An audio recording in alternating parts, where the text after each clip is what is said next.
Mother Teresa of Calcutta, on her work with the homeless and destitute, once said, "I can do things you cannot. You can do things I cannot. Together, we can do great things." As the 21st century began in Dallas, there was an exuberant hope that great things were indeed ahead for this iconic American city, in the arts, in business, education, and quality of life. But community leaders knew all too well that despite this hope, there existed a human crisis. Over 6,000 people in the city were homeless each night, men, women, and children. A number doubled what it had been in the 1990s and growing every day. Amid the city's dazzling skyline, on the streets, in the parks, in alleyways and doorways, they huddled. Sure, finding a meal here and there was always possible, but there was no real solution to end long-term homelessness. To give these citizens a chance to find housing, employment, and the dignity they deserved.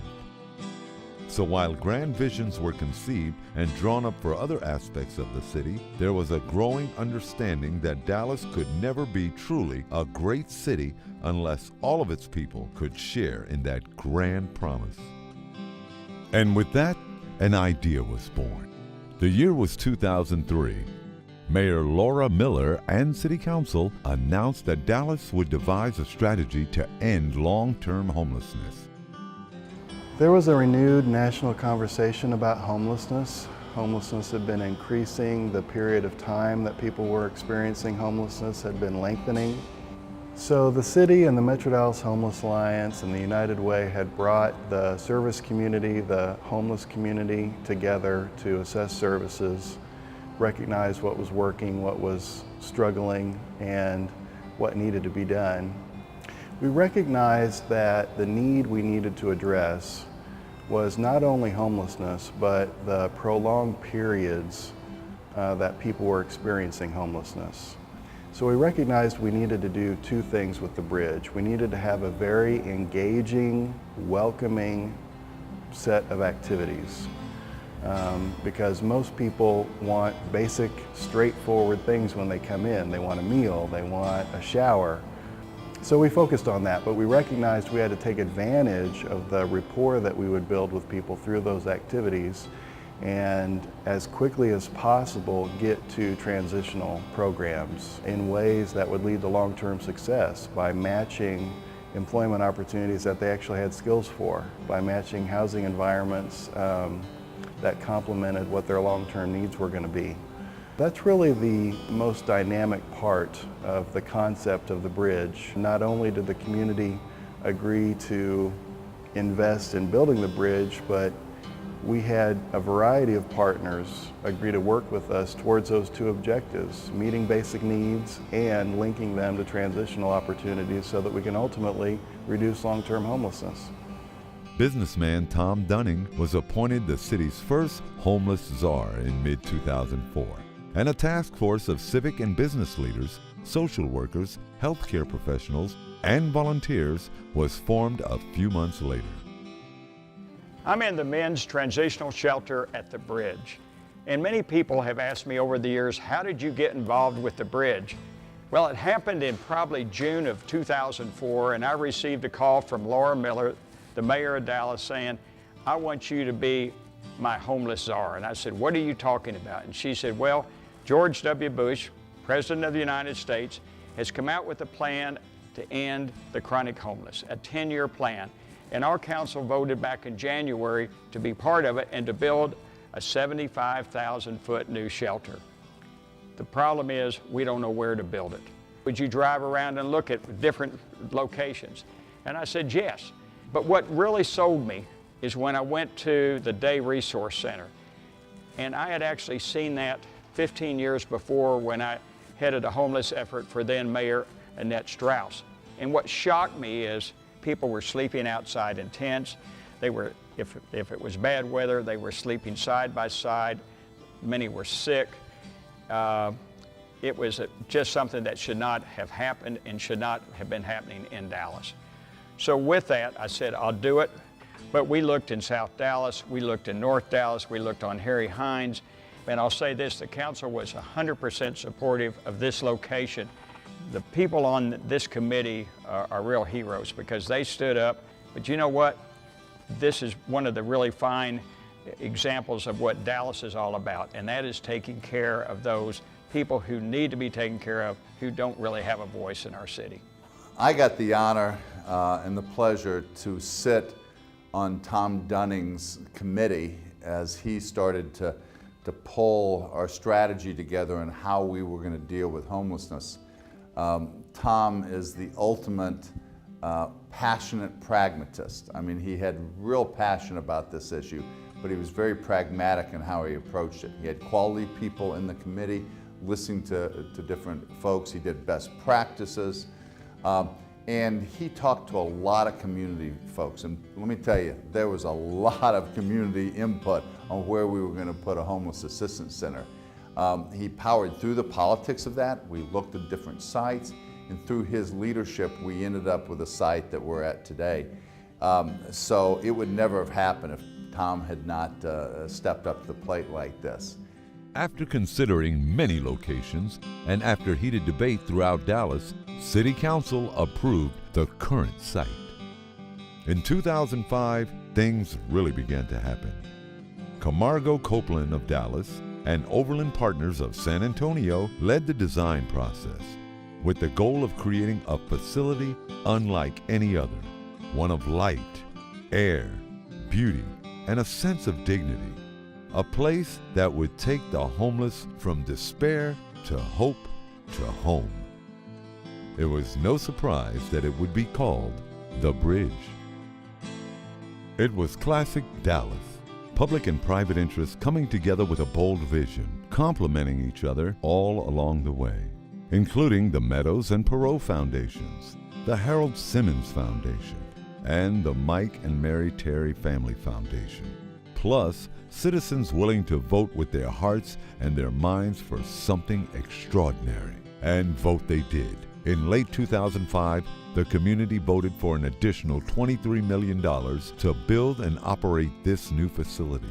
And Tom Dunning passed the reins to future Dallas Mayor Mike Rawlings to serve as homeless czar to lead the next phase of the project development and the community-wide fundraising effort.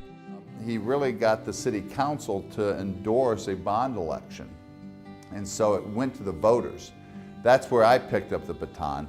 We had to get the voters to approve this issue. And it's not one of those real popular issues to pass bonds these days, and people look at it very closely. So a lot of people didn't think it would pass.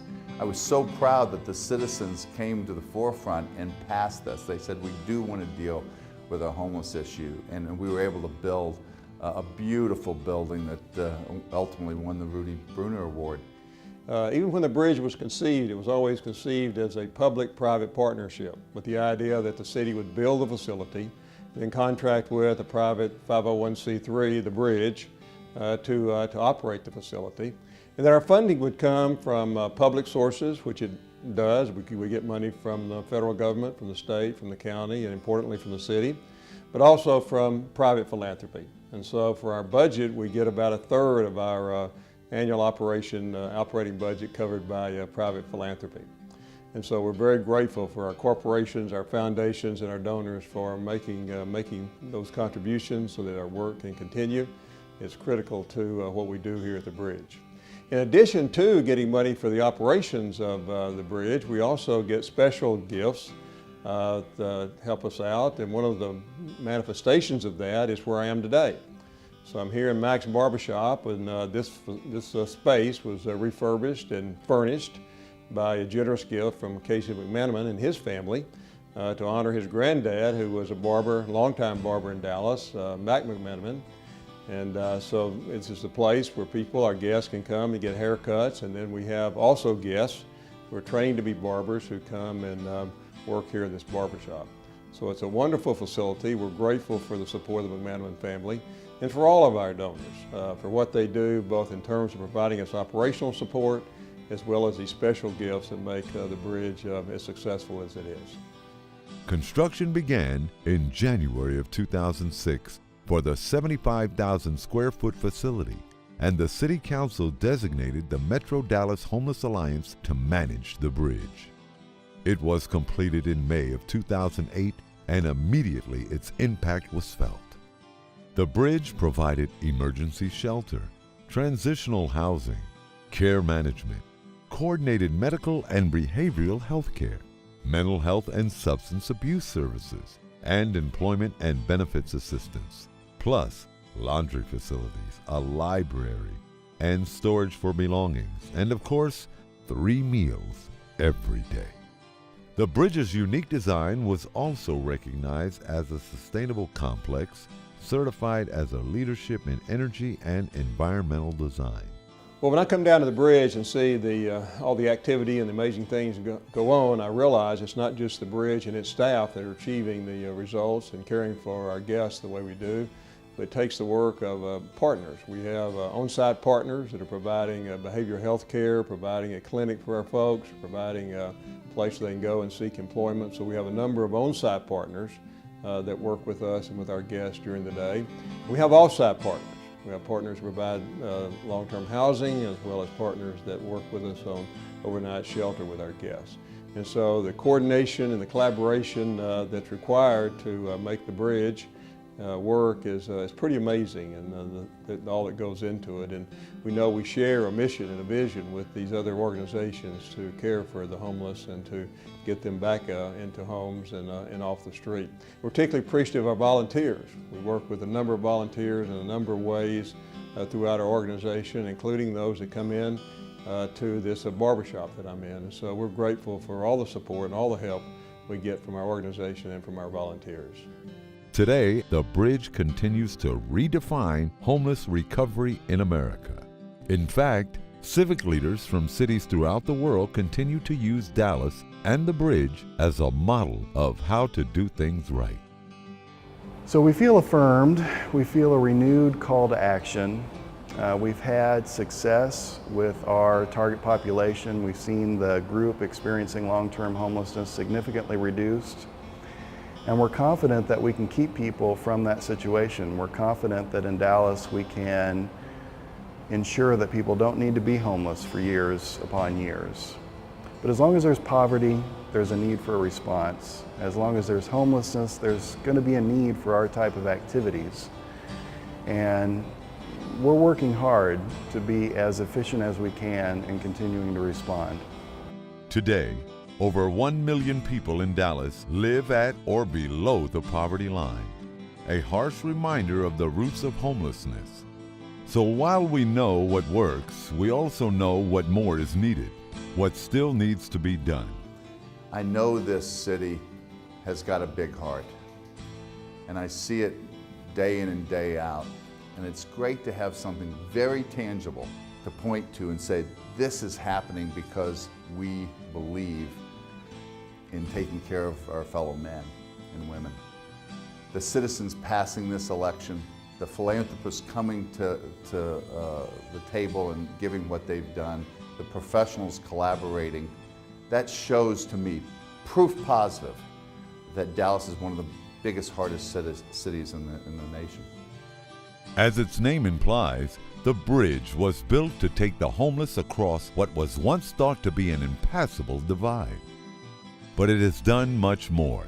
It has taken all of us to a new place of understanding, commitment, and collaboration to solve one of today's most pressing social issues in Dallas and do great things. That is the bridge, the way back home.